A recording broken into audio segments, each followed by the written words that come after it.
Pour vous informer, c'est bien confirmé, le chef de l'État, Joseph Kabila, est attendu demain en ville de Béni. Le gouverneur du Nord Kivu, qu'il a annoncé ce vendredi sur place à Béni, où il séjourne aux côtés du ministre d'État, Salomon Banamouéré, pour préparer l'arrivée, bien entendu, du chef de l'État.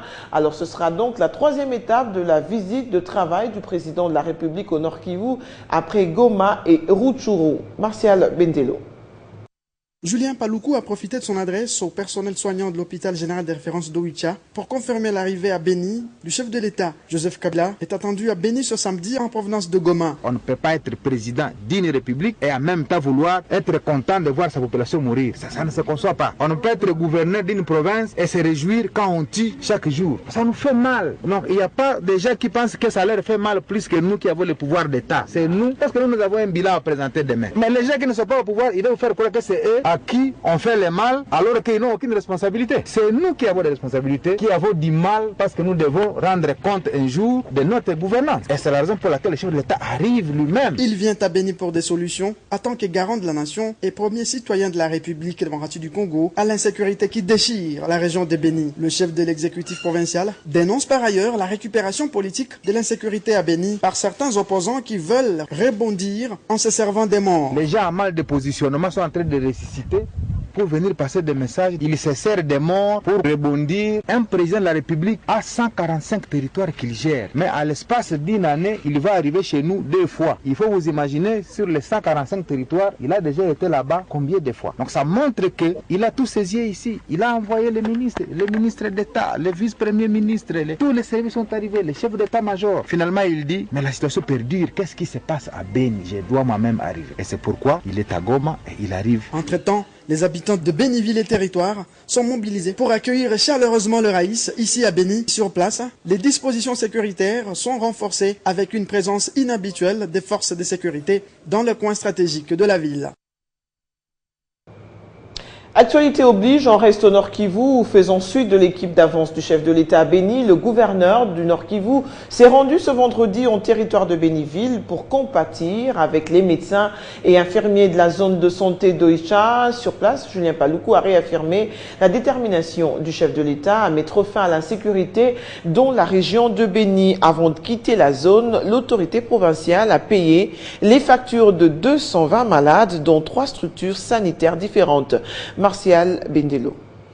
C'est tout à fait une visite de compassion effectuée ce vendredi en territoire de Béni par le gouverneur du Nord Kivu. Julien Paluku a commencé son périple à Oicha, chef-lieu du territoire. Après un briefing purement sécuritaire au bureau de l'administrateur du territoire, l'autorité provinciale a visité l'hôpital général des références d'Oicha. Il a été accueilli par l'ensemble du personnel de cet hôpital. Julien Paluku a ensuite visité le centre hospitalier catholique de Mbaou, chef-lieu du secteur de Béni Mbao, avant de clôturer sa mission de compassion au centre de santé des références de Mavivi. Au terme de cette série de visites, Julien Paluku a payé les factures de 220 malades, dont 80 à Oicha, 25 à Mbaou et 115 à Mavivi. C'est une mission de compassion à toute la population de Oicha, de Ringeti et environ, pour tout ce qui arrive ici. Un message d'encouragement au personnel de la santé, médecins, infirmiers et tous les autres, parce que c'est eux qui prennent en charge régulièrement les personnes blessées, ceux qui fuient, les militaires, etc. Voilà pourquoi en arrivant ici, étant donné que le chef de l'État tient à ce que la sécurité revienne, il m'a chargé effectivement de venir compatir avec la population. Lorsqu'on paye les factures, c'est qu'on permet à l'hôpital de reconstituer un stock de médicaments qui va lui permettre de fonctionner demain. Le chef de l'exécutif provincial en a profité pour réaffirmer la détermination du chef de l'État, Joseph Kabila, pour mettre fin à la sécurité dans la région de Béni. La visite et l'assistance du chef de l'exécutif provincial viennent de redonner de l'espoir au personnel soignant de la zone de santé d'Oicha. La visite de l'autorité provinciale dans le territoire de Béni intervient 2 jours après la levée de grève sèche des médecins et infirmiers de la zone de santé d'Oicha.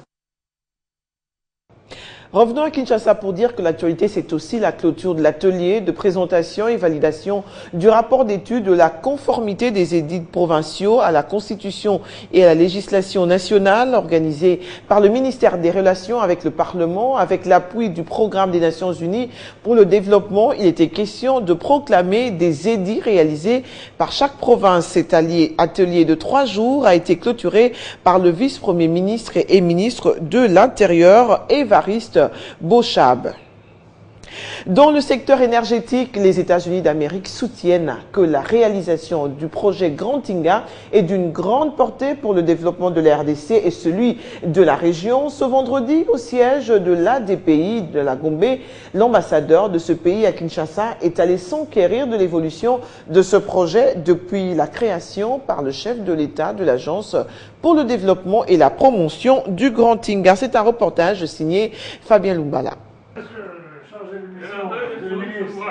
Auprès de Bruno Kapandji-Kalala, le chargé des missions du président de la République, Joseph Kabila, à l'Agence pour le développement et la promotion du Grand Inga, James Swan, accompagné du responsable du développement durable à l'USAID, a eu toute la lumière sur l'évolution de ce méga projet dont la première phase Inga 3 va être exécutée dans le respect des accords signés entre la RDC et la République sud-africaine. Les États-Unis d'Amérique saluent la décision du chef de l'État, Joseph Kabila, de gérer l'audit projet par l'ADPI. Tout le monde comprend que le projet INGA représente une opportunité non seulement pour le pays, mais aussi pour la région. Et évidemment, je voulais me mettre un peu à jour quant à ce qui est envisagé maintenant, car maintenant l'ADPI s'occupe de la gestion de ce projet. Pour les États-Unis, l'apport du Grand Inga au développement économique de la RDC et de la région est indéniable et l'USAID ne compte pas rester indifférente. Ça c'est sûr, et je crois que nous partageons la perspective que le développement des ressources d'énergie et d'électricité ici au Congo sera absolument primordial pour le développement économique de ce pays, voire de la région. À travers l'USAID, nous avons quelques programmes afin de contribuer. La création de l'ADPI par le chef de l'État traduit sa volonté de faire du Grand Inga un projet de souveraineté. La pose de la première pierre pour la phase Inga 3 est prévue avant la fin de l'année 2016. Changeant de cap, un séminaire d'information et de concertation sur le partenariat public-privé s'est ouvert ce vendredi à Kinshasa par le ministre et le vice-ministre du Plan et Révolution de la Modernité avec le concours, bien entendu, de la Banque africaine de développement. À travers ce cadre, le chef de l'État, Joseph Kabila, entend ouvrir grandement la voie à un environnement favorable dans le cadre d'un partenariat public-privé afin d'atterrir ou d'attirer davantage des investissements au profit des projets du développement. La finalité est de promouvoir les PME, la création des emplois pour les jeunes ainsi que l'autonomisation économique des femmes. Ce séminaire est voulu par le gouvernement congolais, conformément aux directives du chef de l'État Joseph Kabila, qui entend mettre en place un environnement favorable au partenariat public-privé afin de mieux canaliser les investissements extérieurs au profit de projets de développement. Sa finalité est la promotion de l'émergence des petites et moyennes entreprises, l'autonomisation économique des femmes à travers des petites entreprises dirigées par elles, sans oublier la création des emplois directs au profit de la jeunesse congolaise, préoccupation majeure du chef de l'État. D'où la nécessité de ce séminaire d'information destiné aux décideurs politiques et toutes les parties prenantes afin de s'approprier du concept partenariat public et privé. Oui, le partenariat public et privé, c'est un nouveau concept en République démocratique du Congo. Comme c'est nouveau, il faudra que les gens apprennent à maîtriser ce concept. Raison pour laquelle nous faisons appel aux spécialistes qui ont la maîtrise de ces concepts pour partager avec nous, pour permettre aux dirigeants ainsi qu'aux opérateurs économiques de s'en imprégner et d'en faire bon usage. Il y a lieu de noter également que le gouvernement congolais accélère la finalisation de la loi portant partenariat public-privé afin de la faire approuver par le Parlement, cadre légal et idéal censé asseoir et améliorer les rapports entre secteurs public et privé en République démocratique du Congo. Je vous l'annonçais au sommaire de cette édition, adoption internationale, 2 enfants congolais adoptés par des sujets américains ont été rapatriés à Kinshasa. Ils ont été interceptés en Zambie alors qu'ils tentaient de rejoindre frauduleusement leur famille adoptive qui voulait ainsi contourner le moratoire sur l'adoption internationale. Les détails, c'est dans ce reportage d'Éric Lukoki.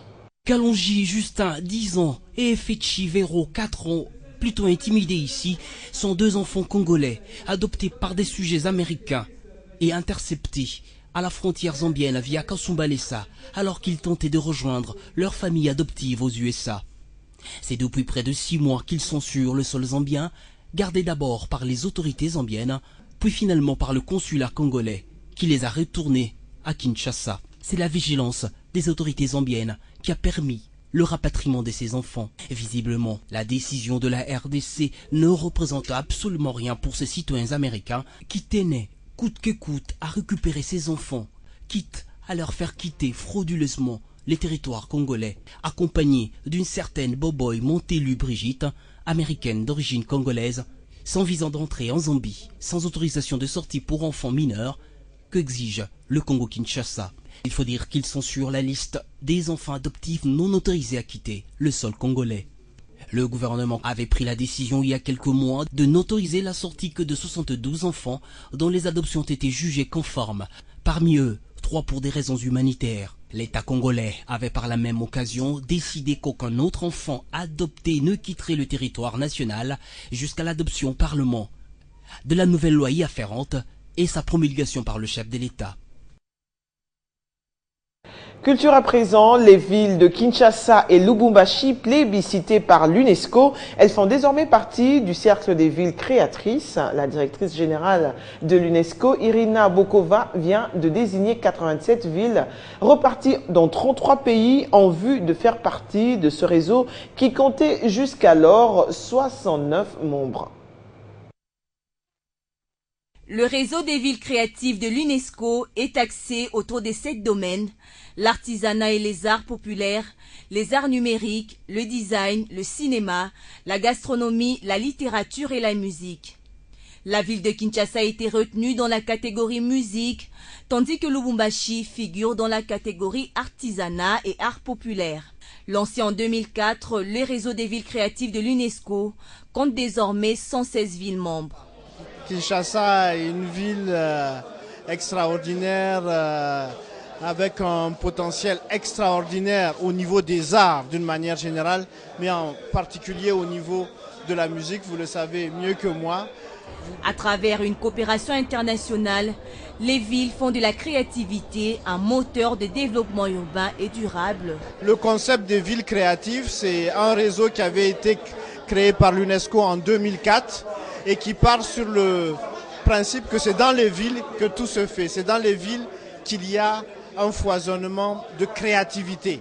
À travers une coopération internationale, les villes font de la créativité un moteur de développement urbain et durable. Placer la créativité et les industries culturelles au cœur de leur plan de développement, c'est au final ce que poursuivent ces villes.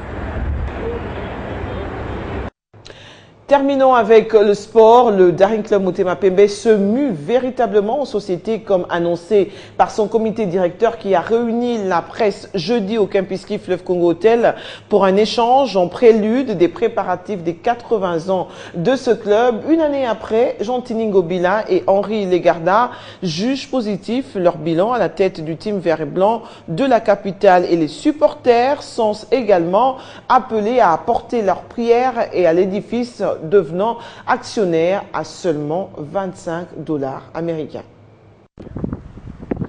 Après un recrutement fracassant avec des joueurs venus de l'Europe, un début tonitruant ponctué par une victoire historique à la Ligue nationale de football face à son éternel rival l'ASC Club, le Daring Club Motema Pembe se porte plutôt bien. Tel est le bilan à mi-parcours fait par son comité directeur lors de ce face-à-face avec la presse sportive. Tout ce qui a été mis en place depuis un an commence à porter ses fruits. Il y a eu le recrutement, il y a eu ensuite l'organisation du club avec un staff qui est venu s'étoffer, avec une nouvelle société qui a été créée, et puis sur le plan de l'équipe, il y a eu aussi du renfort sur le plan technique. Lorsque nous sommes arrivés, nous avons trouvé des joueurs qui n'étaient pas payés. Il n'y avait pas de salaire au sein de notre équipe. Aujourd'hui, nous sommes développés. Je pense que le Daring aujourd'hui est ressuscité.